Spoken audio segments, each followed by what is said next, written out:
कुबेर जी का अहंकार। अद्भुत कथा। यह एक पौराणिक कथा है। कुबेर तीनों लोकों में सबसे धनी थे। एक दिन उन्होंने सोचा कि हमारे पास इतनी संपत्ति है, लेकिन कम ही लोगों को इसकी जानकारी है।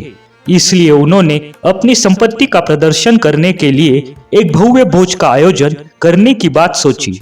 उसमें तीनों लोकों के सभी देवताओं को आमंत्रित किया गया। भगवान शिव उनके इष्ट देवता थे, इसलिए उनका आशीर्वाद लेने वह कैलाश पहुंचे और कहा, प्रभु, आज मैं तीनों लोकों में सबसे धनवान हूँ।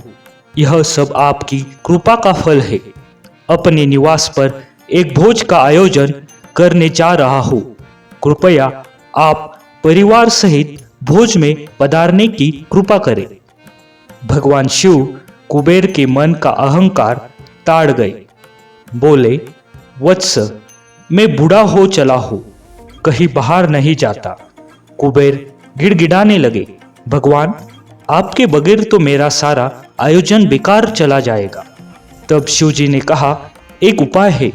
मैं अपने छोटे बेटे गणपति को तुम्हारे भोज में जाने को कह दूंगा। कुबेर संतुष्ट होकर लौट आए। नियत समय पर कुबेर ने भव्य भोज का आयोजन किया। तीनों लोकों के देवता पहुंच चुके थे। अंत में गणपति आए और आते ही कहा, मुझको बहुत तेज भूख लगी है, भोजन कहाँ है? कुबेर उन्हें ले गए। भोजन से साजे कमरे में सोने की थाली में भोजन परोसा गया। क्षण भर में ही परोसा गया सारा भोजन खत्म हो गया। दोबारा खाना परोसा गया, उसे भी खा गए।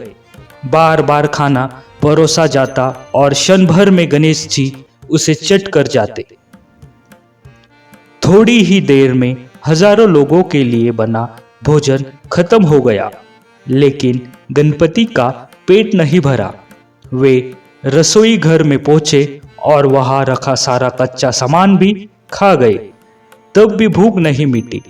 जब सब कुछ खत्म हो गया तो गणपति ने कुबेर से कहा, जब तुम्हारे पास मुझे खिलाने के लिए कुछ था ही नहीं, तो तुमने मुझे न्योता क्यों दिया था?